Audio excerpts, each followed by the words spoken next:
ప్రజావాణికి స్వాగతం. ఈ కథనాన్ని మీకు అందిస్తున్నది మణి శర్మ. దేశవ్యాప్తంగా గుర్తింపు ఉన్న పార్లమెంటు స్థానాల్లో విశాఖ ఒకటి. పర్యాటకంగా గుర్తింపు పొందిన విశాఖ నగరం. విశాఖ స్టీల్ ప్లాంట్తో పాటు కేంద్ర ప్రభుత్వ రంగ సంస్థలు విశాఖలో ఎక్కువగా ఉన్నాయి. సుదీర్ఘ తీర ప్రాంతం ఈ నగరం సొంతం. అందుకే ఇక్కడ పాగా వేసేందుకు అన్ని పార్టీలు ప్రయత్నాలు చేస్తున్నాయి. ప్రస్తుతం ఇక్కడ సార్వత్రిక ఎన్నికలు హోరాహోరీగా సాగుతున్నాయి. వైసీపీ అనూహ్యంగా మంత్రి బొత్స నారాయణ సత్యమణి ఝాన్సీ లక్ష్మి బరిలో దించింది. కూటమి అభ్యర్థిగా టీడీపీ నుంచి భరత్ పోటీ చేస్తున్నారు. వాస్తవానికి పొత్తులో భాగంగా ఈ సీటును బీజేపీ కోరుకుంది. ఆ పార్టీకి చెందిన రాజ్యసభ సభ్యుడు జీవీఎల్ నరసింహ అయితే కొన్నేళ్లుగా సాగర్ నగరంలో కార్యకలాపాలు ప్రారంభించారు. ఉత్తరాది రాష్ట్రాల ప్రజలు అధికంగా ఉండడం, పొత్తులో భాగంగా ఈ సీటును బీజేపీకి టీడీపీ విడిచిపెట్టడం ఆనవాయితీగా వస్తోంది.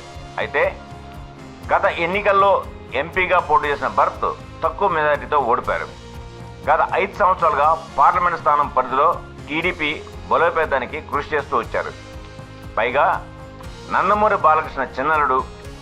అందుకే ఈ సీట్ను వదులుకునేందుకు టీడీపీ ఇష్టపడలేదు.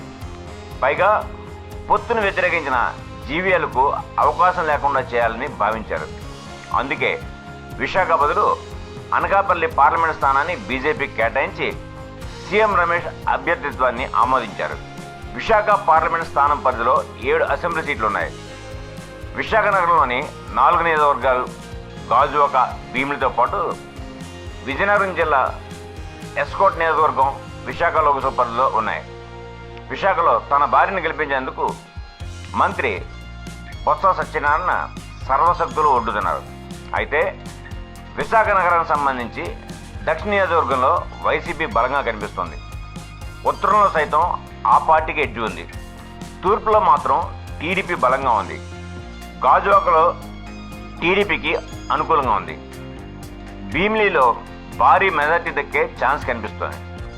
ఎస్కోట్ నియోజకవర్గంలో అధికార పార్టీ ఎమ్మెల్సీ భార్యతో పాటు మెజార్టీ క్యాడర్ టీడీపీ వైపు మొగ్గు చూపింది. దీంతో అక్కడ వైసీపీ గడ్డు పరిస్థితులను ఎదుర్కొంటుంది. అయితే గతంలో తక్కువ మెజార్టీ ఓట్లతో ఓడిపోవడం భరత్ వైపు సానుభూతి కనిపిస్తుంది. బొత్స ఝాన్సీ లక్ష్మి బలమైన సామాజిక వర్గానికి చెందిన వారు కావడం, మంత్రి బొత్సకు ఎలక్షన్ క్యాంపెయిన్ తెలియడం వంటి కారణాలతో ఈ సీటు హాట్గా మారింది. ఇరు పార్టీలు గెలుపును ప్రతిష్టాత్మకంగా తీసుకున్నాయి. గత ఎన్నికల్లో 8,000 ఓట్లతోనే వైసీపీ స్థానాన్ని గెలుచుకుంది. అప్పట్లో జనసేన అభ్యర్థిగా పోటీ చేసిన జేడీ లక్ష్మీనారాయణ 2.5 లక్షల ఓట్లను సొంతం చేసుకున్నారు. అయితే ఇప్పుడు జనసేనతో పొత్తు. మరోవైపు ఉత్తరాది రాష్ట్రాల ప్రజలు బీజేపీ కూటమి వైపు మొగ్గు చూపుతుండడంతో సునాయాస విజయం దక్కించుకోవచ్చని టీడీపీ భావిస్తుంది. అదే సమయంలో రాష్ట్ర ప్రభుత్వ పథకాలు, విశాఖ రాజధాని వంటి అంశాలతో తమకు మొగ్గు ఉందని వైసీపీ నేతలు చెబుతున్నారు. మరి ప్రజల అభిప్రాయం ఎలా ఉందో చూడాలి. ఇక్కడతో ఈ కథనం సమాప్తం.